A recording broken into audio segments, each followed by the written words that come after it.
C'est un document qui nous plonge au cœur des combats à Avdiivka. Avdiivka, cette ville dans l'est de l'Ukraine qui est désormais encerclée par l'armée russe. Après une troisième vague d'assaut, le maire d'Avdiivka dit que la ville est attaquée de tous côtés.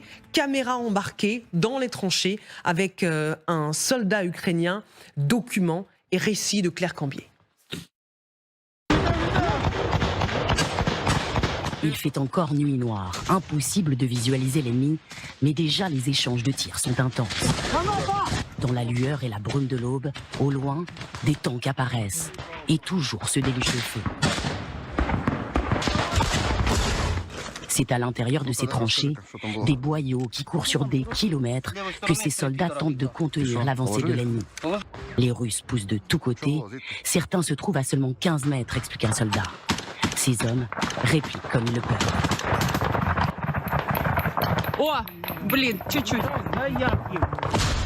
Les combattants opèrent depuis une forêt dans les alentours d'Avdiivka.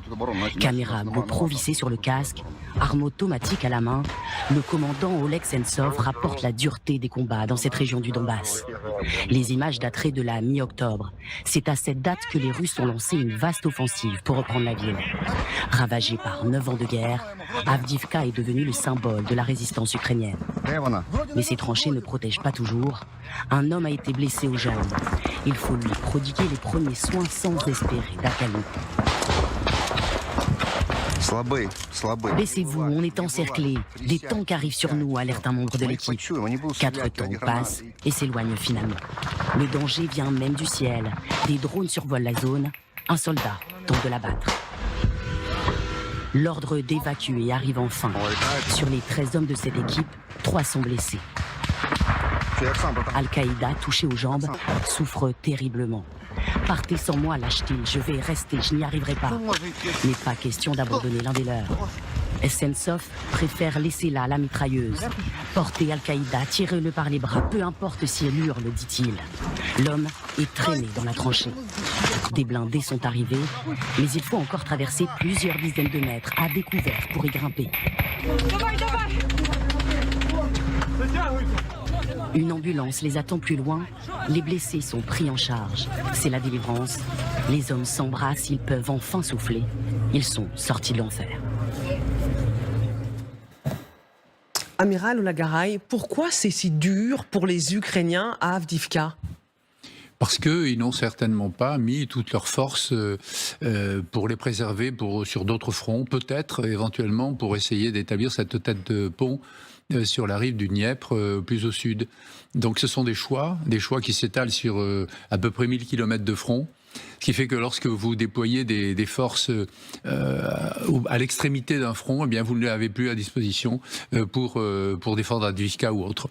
De l'autre côté, vous avez vu que Bakhmout aussi, les Ukrainiens n'ont pas résisté à Bakhmout.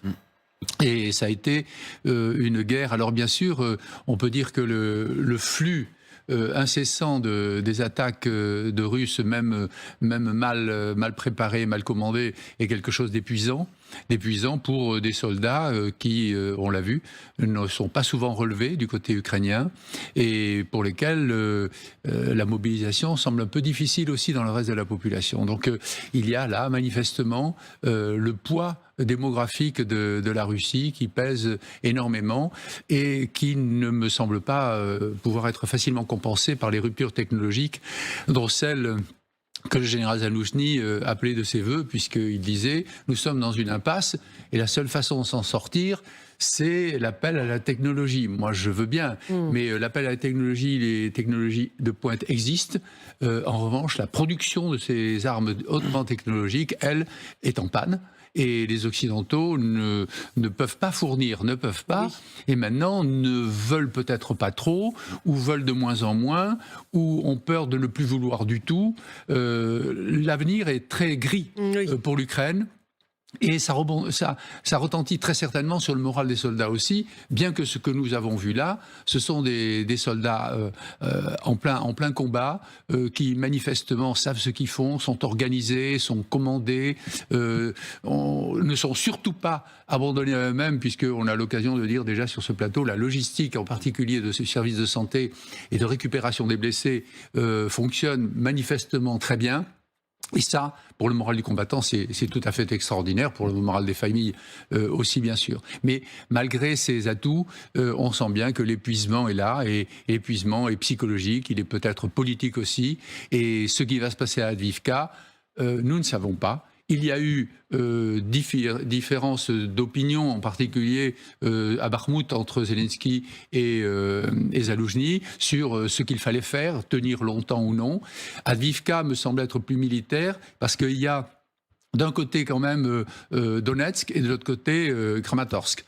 Et là, si Avdiivka si cette ville tombe aux mains des Russes, que va-t-il se passer ? Kramatorsk peut être menacé beaucoup plus, et là, c'est beaucoup plus essentiel d'un point de vue stratégique. Voilà, on est au-delà de la ville symbole comme l'était au-delà de ce qu'était Bakhmout. Et puis, il ne faut pas oublier que les Ukrainiens étaient dans les faubourgs de Donetsk il y a quand même pas tellement longtemps. Donc là, c'est un recul véritable, puisque maintenant, ce sont eux qui sont menacés dans ce qui est très important, le nœud logistique extrêmement important de Kramatorsk.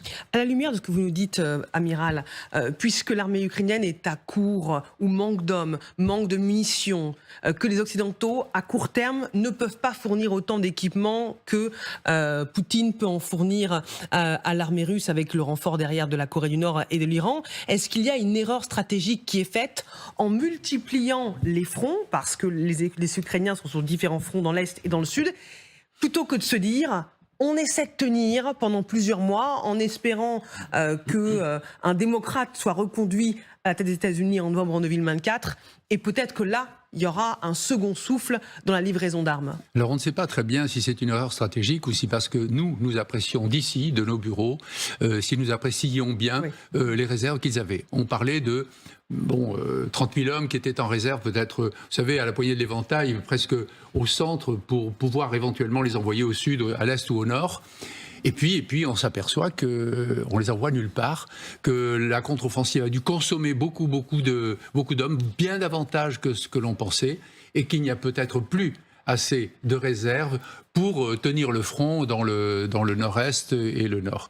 Donc ça semble montrer que c'est plutôt un épuisement de ces forces soi-disant consacrées à la contre-offensive, et ça n'est pas bon du tout, ça n'est pas un bon signe du tout. Catherine, est-ce que cette bataille d'Avdiivka peut être un point de bascule ? Si jamais cette ville tombe aux mains des Russes, ce serait un coup de semonce, un coup dur pour les Ukrainiens, mais un coup dur pour les Occidentaux qui pourraient se dire peut-être qu'on arrête les frais là. Est-ce que ce risque-là existe ? Ce risque existe, notamment en fonction du résultat de l'élection présidentielle américaine.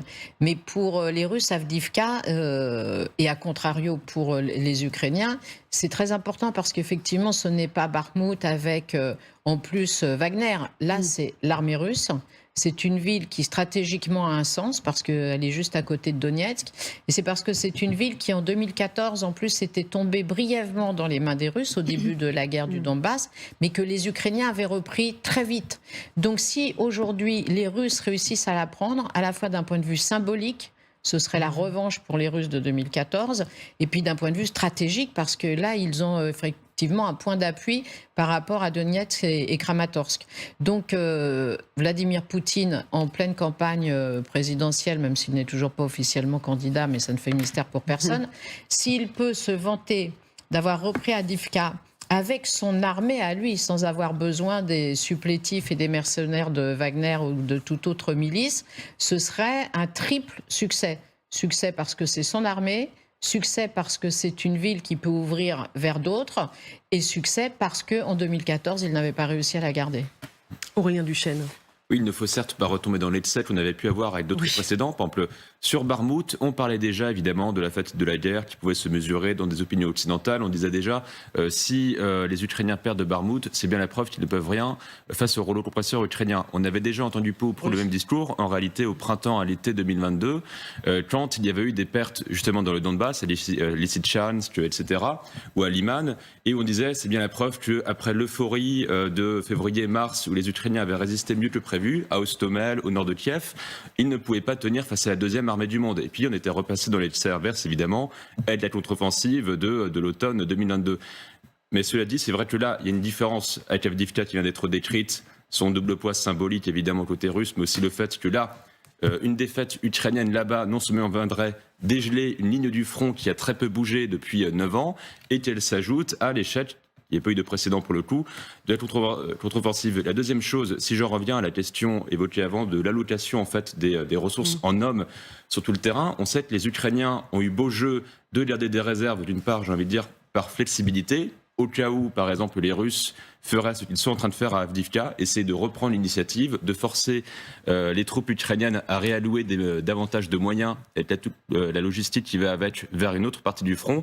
Heureusement que les Ukrainiens n'ont pas tout concentré à un seul endroit. D'aucuns avaient critiqué les Ukrainiens de ne pas se concentrer suffisamment, par exemple, dans le coin de Zaporizhia, Verbovier, etc. Pourquoi les Ukrainiens massifient pas leur assaut là-bas? Ils pourraient percer. Ça, c'est effectivement, c'est ce qu'on peut dire sur les plateaux, dans les bureaux, bien chez nous, aux États-Unis ou en Europe. Bon, on voit heureusement que les Ukrainiens ne l'ont pas fait. Et on voit aussi, j'en arrête là, que les Ukrainiens ne retombent pas à Avdiivka dans le piège qu'avaient essayé quelque part de leur tendre les Russes à Barmouth, c'est-à-dire à l'équivalent de ce que les Allemands ont voulu nous faire à Verdun. Les Allemands avaient parlé, la formule du Kronprinz, saigner à blanc l'armée française, c'est-à-dire de concentrer trop d'hommes sur une ville qui avait une valeur stratégique assez secondaire. Bon, les Ukrainiens n'étaient pas tombés dans le piège de défendre à tout prix Barmouth au-delà de toute raison et de se perdre trop dans cette bataille. Ils ne font pas la même chose à Avdiivka. Donc j'ai envie de dire, s'ils perdent Avdiivka pour ne pas lâcher la proie pour l'ombre, c'est pas forcément grave. En revanche, oui, si nous, la traduction qu'on en fait est que la chute d'Avdiivka montrerait qu'on ne peut rien face au rouleau compresseur russe et qu'il faut faire ce qu'on a fait en 2014, c'est-à-dire pousser à négocier, là c'est problématique.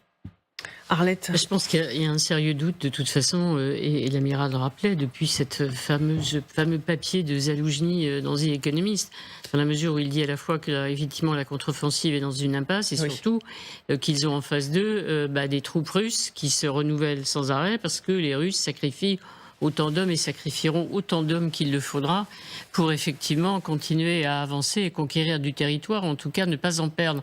Donc il y a un doute venant du chef d'état-major, tout le monde doute. C'est pas une bonne période, c'est le moins qu'on puisse dire pour l'Ukraine. Et j'ajoute dans un autre domaine qui est celui de la diplomatie. On attend au mois de décembre l'ouverture de négociations officielles sur l'adhésion de l'Ukraine à l'Union européenne, sauf qu'on voit bien que le paysage quand même s'assombrit parce qu'il y a des élections. Au fur et à mesure, on avait la Hongrie qui effectivement est plus que réservée, la Slovaquie qui dit non, et des élections il y a une semaine aux Pays-Bas. Le gouvernement n'est pas encore constitué, c'est le Premier ministre actuel qui va participer au prochain sommet de l'Union européenne encore une fois, mais la coalition, si c'est effectivement l'extrême droite qui arrive à composer un gouvernement, alors là c'est carrément aussi le refus de l'entrée de l'Ukraine dans l'Union européenne. Donc